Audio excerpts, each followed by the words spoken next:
Good evening, Trump's family. Welcome back to my channel. Have a good night, everyone, and God bless you. God bless America. Alright, let's get into the news. The ultra-woke leftists over Rolling Stone are reporting that President Trump has disclosed to his associates that he's planning on reintroducing the federal death penalty with an array of execution methods that would effectively deter violent crime and drug trafficking. This, according to several sources close to Trump. According to Rolling Stone, quote, Trump has talked about bringing back death by firing squad by hanging, and according to two of the sources, possibly even by guillotine. He's also, sources say, discuss group executions.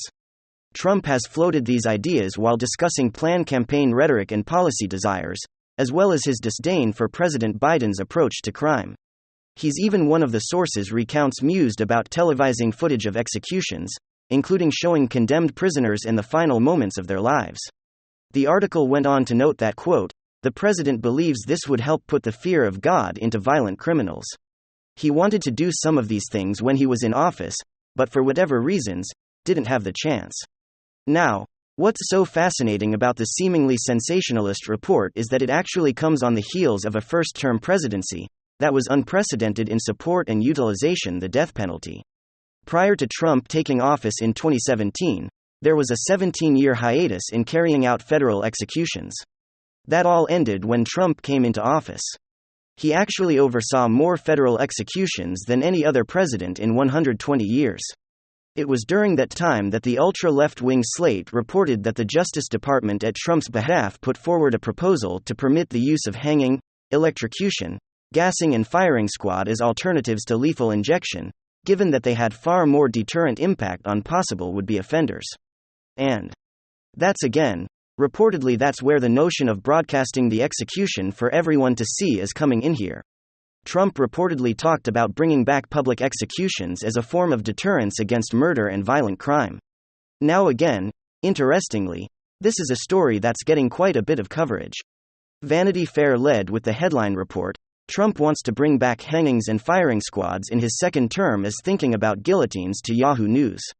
Trump's plan for a second term reportedly includes firing squads, hangings, and group executions.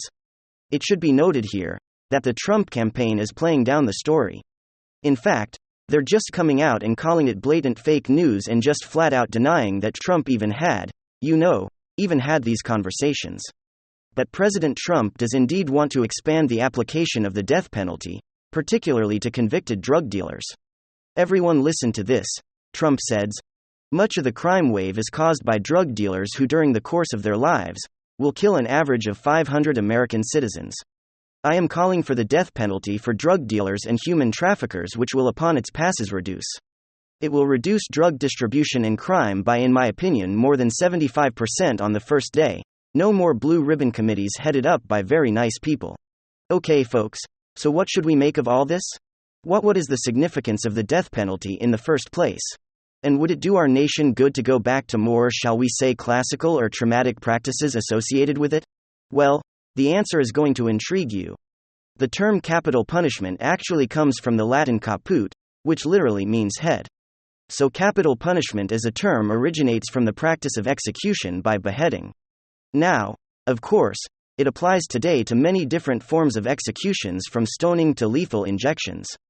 But that latter practice, the practice of lethal injections, is actually rather controversial. And that controversy has been used to advocate bringing back again more, shall we say, more dramatic forms of execution. So you might be asking, what could possibly be controversial about the practice of lethal injections? I mean, they're obviously the most humane way of carrying this thing out. Well, there is an argument that lethal injections actually violate the Hippocratic Oath in the medical field, which is the refusal to do harm. It crosses the line, it blurs the line between health and death, between therapy and thanatos, the Greek word for death. It uses medical technology to harm rather than heal. And the blurring of this line has potentially disastrous consequences for society, where medicine could then be used legally to intentionally harm and destroy further. And so, of course, one counter-argument is to abolish the death penalty altogether. The problem with that, among many, is there are studies that show there is indeed a direct, measurable deterring effect that comes uniquely from the death penalty, Murder rates or any criminal activity that's punishable by death as per the culture's norms noticeably decline when capital punishment is imposed as a penalty. Conversely, murder rates go up when capital punishment is taken off the table and abolished, and so the other counter-argument to lethal injection is that capital punishment should frankly be more explicit, they should be more dramatic and harsh, not scientifically sanitized as they are in lethal injections. And of course, the rather grisly history of capital punishment testifies the various means by which execution symbolically dramatize traditionalist worldviews, like we've seen of late with ISIS and the theology beheadings, which signifies the power of the sword in the spread of Islam. But this is where, to the extent that anyone is contemplating or advocating bringing back the more dramatic forms of execution, this is actually where such advocacies do have some utility as against the more socially problematic implications inherent in utilizing the medical sphere to basically kill rather than heal. Regardless, I think the big takeaway from all of this is that these reports from Rolling Stone and other media outlets are once again bringing to the fore the notion that President Trump is a law and order president, in stark contrast to bumbling Biden. Under Biden's tenure, violent crime has skyrocketed. Even Bill Maher has brought this up as the Achilles heel of the Democrats. And so reports like this either accurate or inaccurate. Regardless, they promote the notion that Trump is about restoring law and order, in contrast to the cultural rot of the Democratic regime. So we'll certainly be keeping our eyes fixed on how that message plays out in the months of half-months ahead, leading up to 2024. Then some significant news: when you're Elon Musk, and you're invited to speak at a forum called the World Government Summit, what else can you talk about other than slamming the idea of one world government? Elon Musk was one of the featured speakers at this year's World Government Summit in Dubai, which has been meeting since 2013. And brings together leaders and experts in various fields, discuss global challenges and propose solutions for shaping the future of government in the world. Speaking by simulcast, Elon Musk said this: "But I think we should be maybe a little bit concerned about actually becoming too much a single world government. If I may say that we want to avoid creating a civilizational risk by having, frankly, this may sound a little odd, too much cooperation between governments. You know, if you look at, say, that history and the rise and fall of civilizations, that really all throughout history, or civilizations have risen and fallen, but it hasn't meant the doom of humanity as a whole, because they've been all these separate civilizations that were separated by great distances. And so, you know, say like, while Rome was pulling it, you know, Islam was rising. And so you had like you know, the sort of caliphate doing incredibly well, while Rome was doing terribly. And that actually ended up being a source of preservation of knowledge, and many scientific advancements.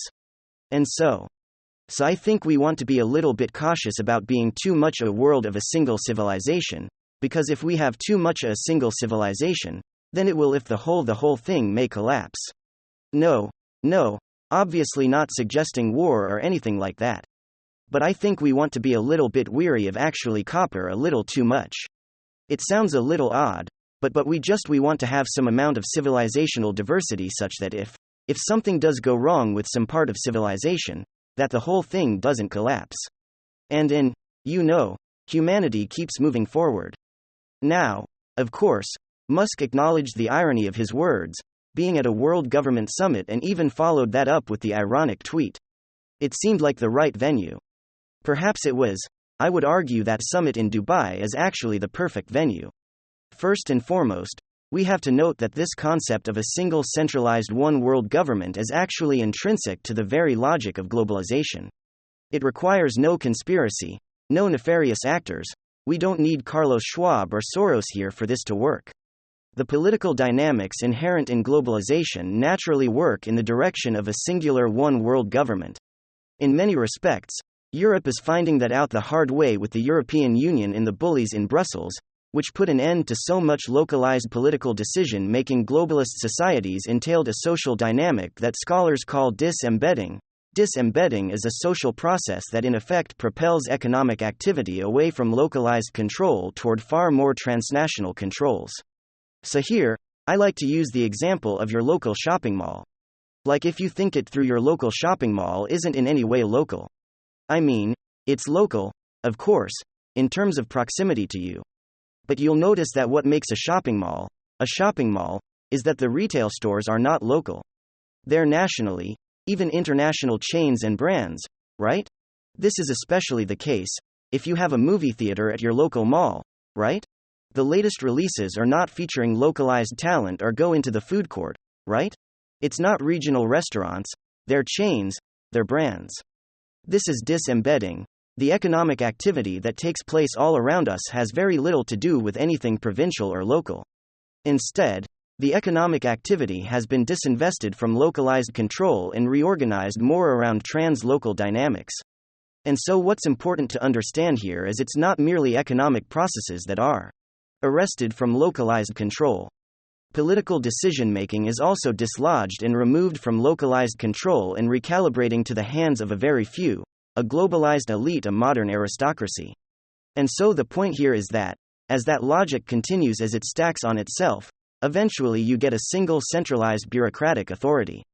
And we already have that at least to some, and agree with the IMF for the WTO, which are for all practical purposes, world government organizations, and that they dictate, for lack of better term, the rules and protocols that member nations have to abide by. The University of Chicago political theorist John Mearsheimer notes that international orders basically established by integrating nations into common institutions like the WHO, the World Health Organization, right, which establishes the internationally binding rules and protocols that member nations have to abide by. So what Elon Musk is saying there makes a lot of sense. We in a modern globalist world have to be very careful to tame this globalist logic. But of course, that begs the question, how do we do that? How do we make sure that globalism is working for sovereign nations rather than sovereign nations having to be subservient to globalism, giving up their sovereignty and the like? Well, the answer, ironically, was right in front of Elon Musk, and it's going to amaze you. And you know what else is going to amaze you? Elon Musk's warning against a world government could not have been more appropriate, given that such a warning was addressed to an audience in Dubai. You see, Dubai is recognized by many as a model city of the future. That is what some have termed in archaeo-future. Back in the 1990s, a book was published entitled Archaeo-Futurism by French scholar Kiem Phai. Phai argued that the modern globalist world, rooted in the excesses of technology and mass industrialization, was provoking a crisis of meaning that simply made it unsustainable. He theorized that as the myth of unending progress inevitably wanes, future populations would increasingly return to their so-called archive, or their ancient wisdom and virtue traditions that have sustained their identities as unique people groups for thousands of years. 5 predicted that people preserving a techno-scientific and industrial way of life will actually coexist with people who have reverted back to traditional societies based on religious and pastoral practices, and a far more archaic way of life. Phai's theory seems to be playing out in unique ways all around the world. And as we can see, Dubai is considered by many to be a case study of an archaeo-future society. One where constantly advancing technology lives side by side with timeless, and here's the key, localized tradition, making the world guests both more technological and more traditionalists than ever before. So while they may have named their gathering the World Government Summit, the hosting city Dubai testifies that a secularized, centralized world government, it's the last thing that will ever come out of that meeting. Thank you very much. WWG1WGA. Hit the like button. Hit the subscribe button to watch the next episode.